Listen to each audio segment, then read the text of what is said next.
I did think, though, that we could start with some of my favorite tweets, because I'm up here and I get to do that. So some of my favorite tweets I'm going to share tonight, they're actually animal related. They're not anti any animals like the pug ones were. They're just animal related.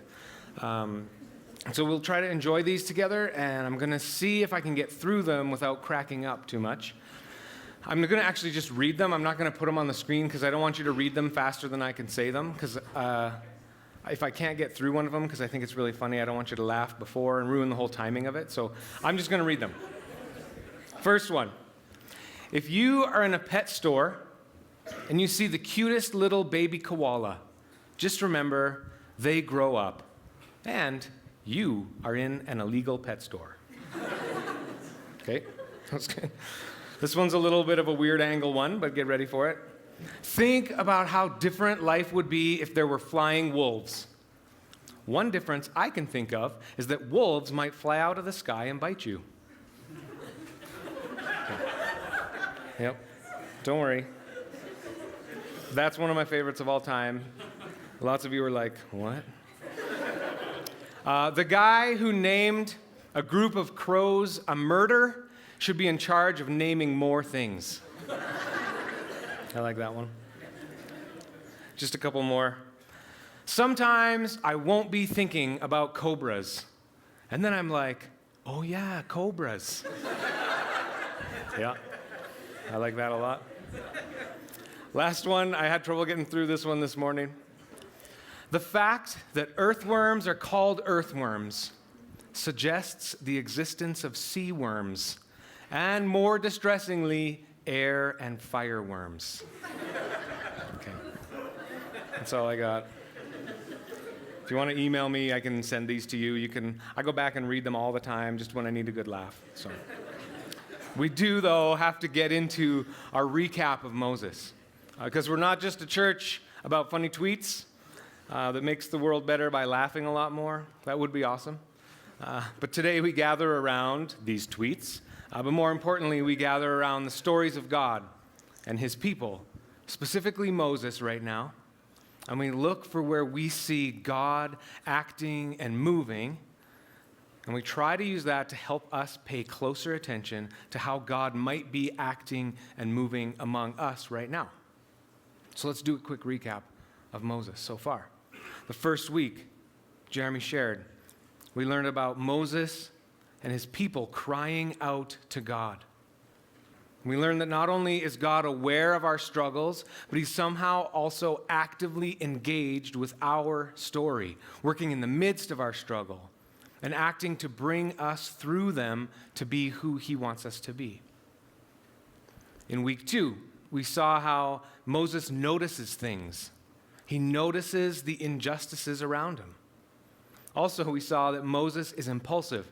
He makes a mistake, he runs from his people. Yet God, in his graciousness, prepares Moses and shapes him for the moment when he will come full circle and lead his people to freedom. Week 3, God revealed himself to Moses in the burning bush. And in revealing his name to Moses as the I Am, he invites Moses and the rest of humanity to know God in a way that no other gods in history have offered. And finally, last week, we looked at how God calls Moses to this huge task, leading his people out of Egypt. And we watched Moses wrestle with his self-doubt in light of that call and the strong pull back in towards the status quo. And we asked some great questions of ourselves about seeking God and God's call practically in our lives. It's significant that we spoke of God calling Moses, and sometimes even us, to big things. Jeremy mentioned how it's never easy to do the big things and be called to the big things. In the same way that it was not as easy as Moses and Aaron just walking in to Pharaoh's office and saying, hey, let my people go. And then Pharaoh was like, okay, no problem. It wasn't that way. It was not that easy. Because today, in light of that calling to something huge and sometimes difficult, we come to perhaps two of the most iconic stories that we think of when it comes to Moses. Jeremy called them the movie moments. I think that's what they are. But like we've done so far in this series, we're not necessarily going to spend all of our time on the big, well-known events. We're actually going to look at two small interactions that are in the middle of these gigantic and memorable stories: the plagues and the crossing of the Red Sea. We're going to look at something in between those things, try to pull something out of this small, sometimes unnoticed stuff that's right there. Let's pray first.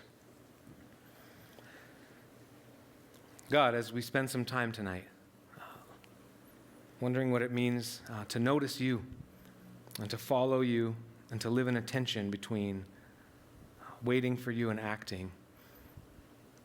We hope that in these moments we share together here tonight, you will be present in a new way to each of us, and that we will be able to see you, hear you, and know you in a way that is significant for where we are each at in our lives tonight. God, you care about each of us. And through any part of our time together as a church, we want to be aware of who you are and the ways that you reveal yourself to us. So would you help us be attentive tonight to you specifically and the power of your presence here among us. Amen.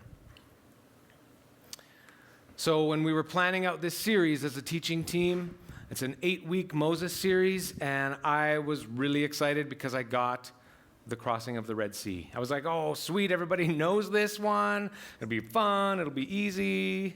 Maybe. I didn't know for sure if it would be easy. But it's also timed with this movie that's coming out by Ridley Scott.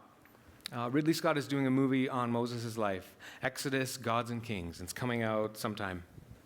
Someone doesn't know. Okay, that's okay. It's coming out soon. It's a Christmas money-making movie. Anyway, even in this movie trailer, you get this teaser in the trailer about how the parted sea scene is this epic moment that's worthy of this abrupt cut scene that makes you want to rush out to the theaters and buy tickets right now. I got to see what happens. That's what they do. They know what they're doing. They know that this scene will sell some tickets because it's crazy and it's cool and it's something bigger than we can even imagine sometimes. It's a big deal. It is a great big story. So many of us, including Ridley Scott, have so many different visual and theological ideas of what actually was happening at this huge event. It is a doozy. It inspires a lot of things, and speaking of other movies, it inspires this from Bruce Almighty. In Bruce Almighty, Jim Carrey gets the powers of God, and the way that he wants to test if he actually has them is that he parts his tomato soup. Just like the parting of the Red Sea. He wants to know if he has the power of God. It's one way that he figures out if he has it. And today, I want to look at this story in light of both what God is actually doing and what the Israelites can see happening. Is it still going? Yeah? I would not be concentrating either. I want to look at this story in light of what God's doing, but also in light of what the Israelites can see. And now it's gone. Okay. Sorry. Later, if it gets boring, I'll put it back up there. But to do that, to look at these two things, we're going to focus on a point in between that story, the crossing of the sea, and the plagues, which have just previously to our point in Exodus, have ravaged Egypt because of this confrontation between God and Pharaoh. And we're going to quickly go through the plagues.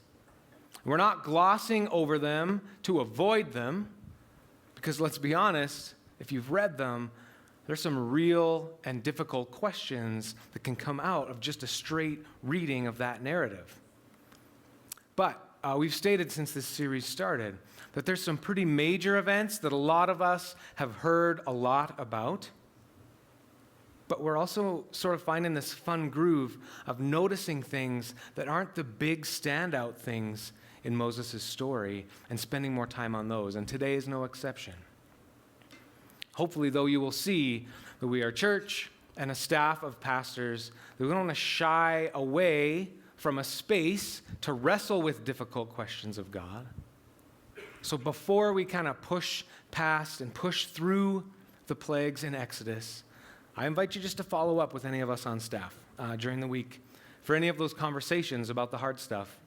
We can talk about it, we can sit and maybe look for some answers, but hopefully we can sit and be comfortable in knowing that we don't know everything that God knows. So we'll take a quick look at the plagues.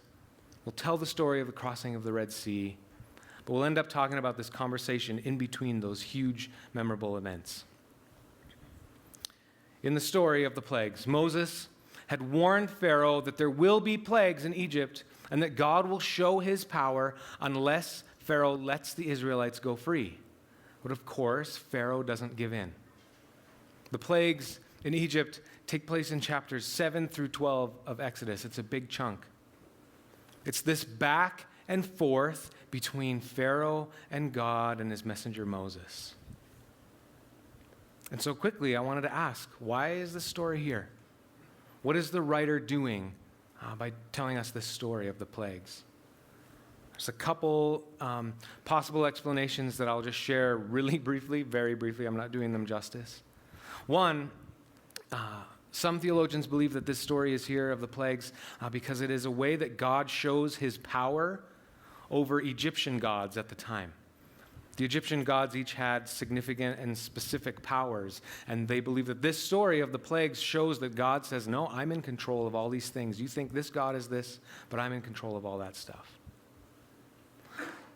Another group of theologians think that maybe the plague story is there because it's sort of this narrative illustration that is a reversal of the creation story that finishes with the parting of the Red Sea, in the same way that the waters parted at the beginning of creation in Genesis 1. It's really interesting. But the point, at least for tonight, is we want to recognize that the story and that the plagues were not random, that there is something behind them. What they are, specifically, is the showcase of a confrontation. Egypt confronting with Yahweh, and Yahweh proving himself to all, the Hebrews, the Egyptian people, Pharaoh's royal wizards, and then eventually, at the end of the story, Pharaoh himself. What we see with Pharaoh is that he is a king who is contending with God. He's thinking that he's not only equal to Yahweh, but he is more powerful than him. That's a significant piece of this confrontation. And something that comes up frequently in the plagues narrative that we'll mention is this concept of Pharaoh's heart being hardened. I don't know if any of you have read that and remember that part of the story. It happens roughly 11 times in the story. It says that Pharaoh's heart was hardened. Sometimes it says that Yahweh hardened Pharaoh's heart, and other times it just says that Pharaoh's heart was hardened. We don't have, again, lots of time on this to do it justice. It's not the whole point of tonight. We can have a further discussion about it. But what I don't see in the hardening of Pharaoh's heart is God's hand making Pharaoh's heart stubborn. Because for me, I think about myself personally. I think about what I have learned about the whole story of God through Christ and humans in history. I think what this has more to do with, this hardening of the heart, has more to do with God giving in to the natural direction of someone's heart, of Pharaoh's heart in this case. What if God is trying to shape our hearts, but we won't let him? Or what if God is trying to push us in a direction, but we're bent in a different way? We're bent in a specific direction. I've read several times, C.S. Lewis has a fictional space trilogy, and in that series, there's an alien race from another planet that has not experienced, in this story, a sinful fall away from God. And so there's this alien race that exists, and they don't actually have words for sin or brokenness or hurt or pain. They don't have words for them. They don't understand how another person could do something like that to another person. And these humans come to the planet, and they're trying to explain how things are on Earth. And the closest word they can come up with is that there are people on Earth who are bent, that they're just not going the right same direction that God has intended, even though God's available to them. In our story, when we get to the end, it actually says that Pharaoh repents from letting them go. So he lets them leave eventually, but then he repents from that and wants to kill them. So he turns from one way of living back to this other way where he had been bent originally, I think, or at least it seems to me anyway. It implies the direction of his heart in the first place. God is not always going to change your heart for you or my heart for me. He's going to offer shots at redemption like he did with Pharaoh. He's going to offer us chances to turn, change our minds, choose a new direction. I wouldn't say that God makes me bent or makes me hate something or want to destroy something. That's me. My wife, Hillary, when we have arguments, I will say, "Hillary, you're really making me mad." And she will quickly say, "Nope, I can't make you feel anything." And it really bugs me. And because it's true. She's not making me feel something. I'm still choosing the feeling in that moment, regardless of what's happening.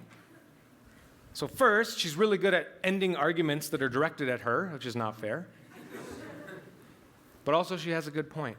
In that moment, we have an interaction. Even if she says something against me, it is my choice to determine how I want to feel based on what she said to me. Anyway, just want to get that off my chest.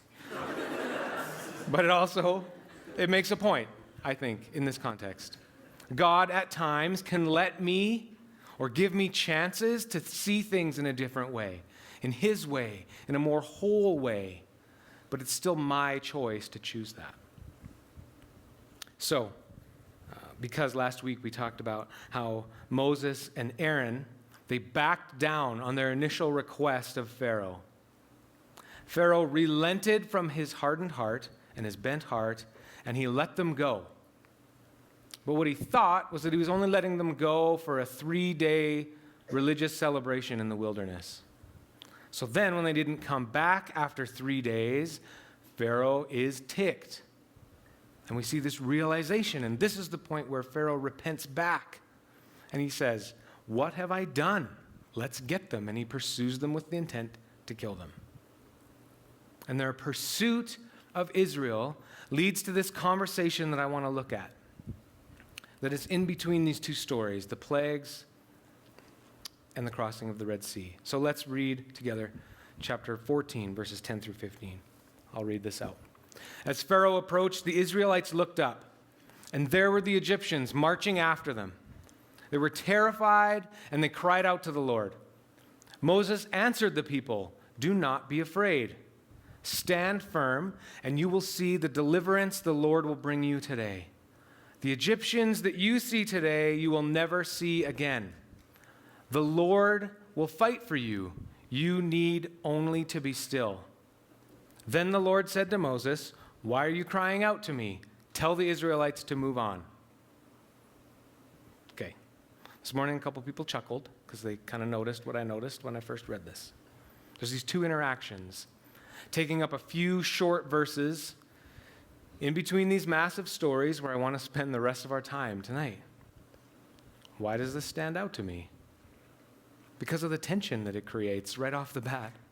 At first glance, if you look at the tension created by these juxtaposing moments that are found in back-to-back verses, I didn't cut any verses out in between there. In one verse, it says, Moses says to the people who are freaking out, he eventually says, "Don't be afraid, God will save you. Just stand still, God will do it." And then the very next verse, God says, "Why are you just standing there?" This is kind of a tension for me. I just really noticed this. Anyway, there's this tension between a group of people waiting and watching for God to do some saving, and God waiting for some people to make some moves. And that's the tension I want to wrestle with tonight. The crying out that the Israelites do in this story is the same word in Hebrew that they used when they were slaves back in Egypt, when God first heard their call for help. And they are terrified in this story. But if God in these stories is about revealing how powerful he is and how faithful he is, the message from the plagues so far maybe hasn't kind of stuck with them because they still cry out. They're still terrified. Moses' response is not, there, God will take care of you, like a pat on the back, a gentle. Peter Enns in the NIV commentary says that his response is in these two words.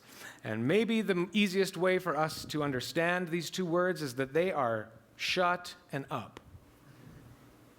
Moses is not trying to be a gentle comforter in this story. It's actually this angry denouncement of Israel's paper-thin faith. This morning, I was scared to say shut up because there were kids here, but I still said it. I don't know. Some people grew up and shut up was a bad word. But if it did for you, then maybe it translates a different way. We can talk about that later. My first time I read this interaction, my first gut reaction was I thought it was so noble and so reassuring to me that Moses would, in this very tense and frightening situation, say to the Israelites, be calm. Wait for God to save you. I was really impressed by that. I was like, wow, that takes a lot of faith. That's great. Because this entire narrative, this entire story of Moses' life is about Yahweh rescuing his people. Every tradition that's employed in the narratives, virtually every word are used to that end. And yet God says, why are you standing there crying out to me? Let's get a move on. Don't you see the army coming towards you? Maybe you have had moments where you've been on either end of this spectrum. Maybe you've had moments where you've waited, still and silent. Maybe you've hoped for, maybe even actually witnessed God do some saving, completely in God's own terms, God's own timing. Or maybe you've been over here on this other end, and God still has something to do, but the action and the movement on you is a much higher requirement. Maybe you've found yourself on both ends of the spectrum throughout your faith walk. In this conversation we're having today, both of these things happen, but really quickly. They happen really quickly. There is a moment where Moses gets to tell them to shut their yappers and be still and wait and watch for God. And then immediately it's followed by this moment where they need to get a move on. And it is a tension that they're living in. This tension between waiting and acting. It reminds me of a plaque that my roommate and I had up on our wall when we were in college and we lived in Vancouver. And it said this: hard work has a future payoff, but laziness pays off right now. Sometimes it's still true, depending on where you're at. This story tonight from Exodus is not about laziness versus hard work, but it is this example of the tension that we live in. It reflects this tension between waiting and acting. I don't know if you've heard this a million times or not, but there's a story, an old story that's maybe going to be lame, but we'll try it anyway. There's a story of a lady who lives in, we'll say, a place that floods all the time and people still choose to live there, Winnipeg, okay? So Winnipeg, every spring, Winnipeg floods, and I don't know why people still live there. It just doesn't make any sense. It's in the news, and it's like, hey, it's flooding again, and people are like, I don't understand. We live in the floodplain, but I don't understand. Anyway, okay, there's this lady who lives in Winnipeg. She lives in Winnipeg, and one day she's in her basement, and the floodwaters start to rise, and her basement floods all the way. And so she comes out, and she's on the main floor, and then this person comes by in a boat. And he's like, ma'am, you have got to get out of here. The waters are rising. We need to get out. And she says, no. God is going to save me. And he pleads with her, and she says, no. So he leaves, and he goes. And then the floodwaters get higher. And they take up the whole main floor, and another boat comes by again and says, ma'am, you have got to get out of here. Don't you see? Your house is almost completely underwater. You've got to get out. You're not going to make it. She says, no, God's going to save me. So the boat leaves. Next day, waters are so high that she's on the peak of her roof. She's up top. Waters are high. A helicopter comes. with one of those saving life ladders that they drop down in the movies. And the guy from the helicopter says, "Ma'am, get a hold of the ladder. Look around you. There's nowhere to go. You are going to die in this flood if you don't get out." And she says, "No, God is going to save me." But she dies because the floodwaters keep going. She gets to heaven and she says, "God, what is the deal? Why did you not save me?" And God says, "I sent you 2 boats and a helicopter." That's it. That's the story. Okay. There's like no good way to end that one. It depends how you emphasize things. And I emphasized it weirdly because I wanted to leave you hanging and it was weird. Because I don't think it's a great story. It just sort of makes my point, so I wanted to tell it. Make it sort of memorable. I don't know. But in our own faith stories, don't we go back and forth between these 2 tensions all the time? God is saving, but we're required to act. There is cooperation involved. That's the point. There's cooperation required. If I have an addiction, God might offer me opportunities to change and to get help. But I still have to do something. I still have to make the decision and to take action. If I have some really broken relationships in my life and I'm just sitting waiting for them to just heal on their own, that's not necessarily how it works. There are steps I need to take to move towards forgiveness and reconciliation. In Gospel of John, chapter 5, there's a story of Jesus healing a man by the pool. And he says, "Do you want to be well?" He says, "Yes." And he says, "Then pick up your mat and walk." And when he does that, he's healed. It mirrors this same type of thing, that there is a cooperation involved. There's never any doubt of who actually did the healing or who's the one actually doing the rescuing or the saving, but there still is some cooperation required. God's grace is still present in the cooperation because he understands us and he cares for us and he wants us to know how faithful he is. I have 2 questions for us to ponder tonight.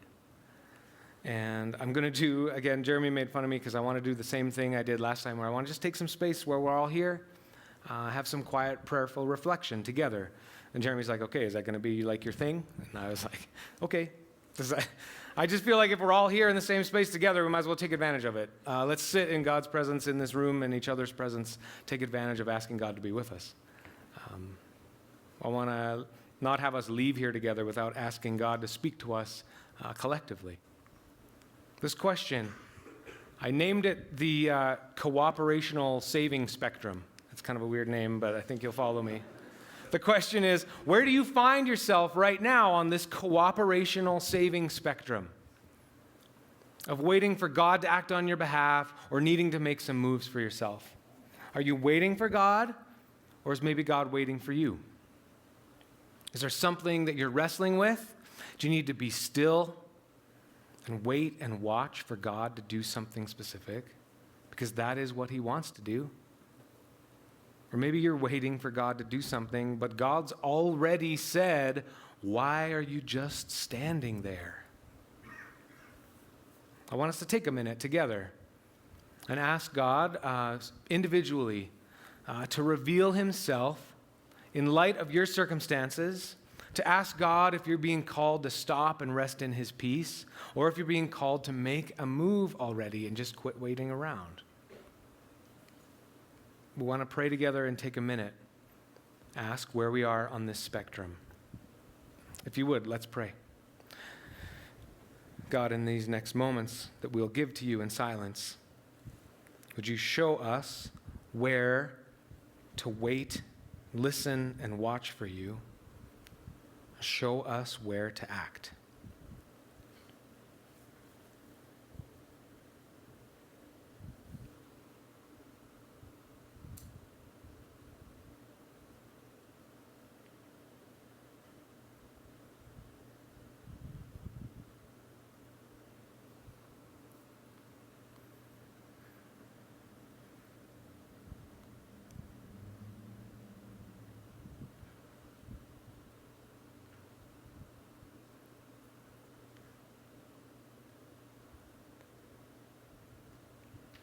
God, we ask that if we're in a season where we need to wait and watch for you, that you will make that known to us, and we'll be able to see and hear you and pay attention.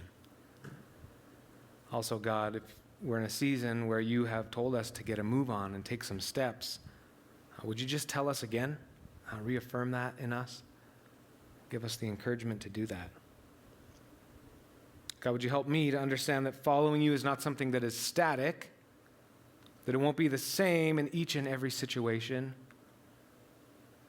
Help us to know that each encounter with you along this spectrum is an opportunity to move deeper into a trusting relationship with you, the caring, moving, acting, working, saving God. Amen. God's grace, I mentioned this, God's grace is present in the cooperation because he understands us, he cares for us, and he wants us to know how faithful he is. Also because God knows that we can't always see the whole of what is going on around us. And as I read this story this week, I thought about this. I wanted us to keep in mind that as Israel moved through the parted Red Sea together, they were a group of roughly 2 million people at this point. Have any of you been in a group of 2 million people at one time? Maybe you have. I've been to some Flames games. That's like 15,000. I've been to some football games. That's like 70,000. Feels like a lot of people. The question is, as we close, how much would they actually see on the ground in a group of 2 million people in this story? It totally depends on where you are in this massive group. We are looking at this story from up here. We're reading it, it's on paper, we can imagine it and picture it from this way huge up distance, and we see it happening up here. But if you were there, what could you see? And I want us to practice imagining ourselves in this story tonight. If you would, however you imagine. My son watches Daniel Tiger, and he always says, "Do you want to make believe with me?" So I won't say that. But just imagine, if you would, imagine where you are in this story. Where are you in this crowd of 2 million? What can you see? And if you think of this as an analogy of where you might be in your own journey right now, these are the questions I have. In this huge crowd, are you in the middle? Somewhere in the middle. Maybe all you can see is just a few people around you. You're gauging your response to your circumstances only based on the people immediately around you. Maybe, I said this morning, maybe I'm walking, all I can see, JB's taller than me. Maybe all I can see is the back of JB's head, but I'm having a really hard time with something, but I can't see everything else that's going on. Are you in the middle of this group? Maybe you're near the front. Maybe you can clearly see someone in leadership taking the group in a direction that God is hoping for and providing as a way to save other people. Maybe you're at the front and you can see Moses or see that type of thing. Maybe you're on one of the outside edges. All you can see is this huge wall of water. And you're thinking, what is going on here? What is this all about? Before I was in the middle, I didn't quite know what was going on. Then I got shuffled out to the outside, and all of a sudden I see this huge wall of water. I didn't see that when I was in the middle. It's kind of terrifying. It's kind of cool. God's doing something here. Maybe you're in awe, or maybe you're terrified, maybe both.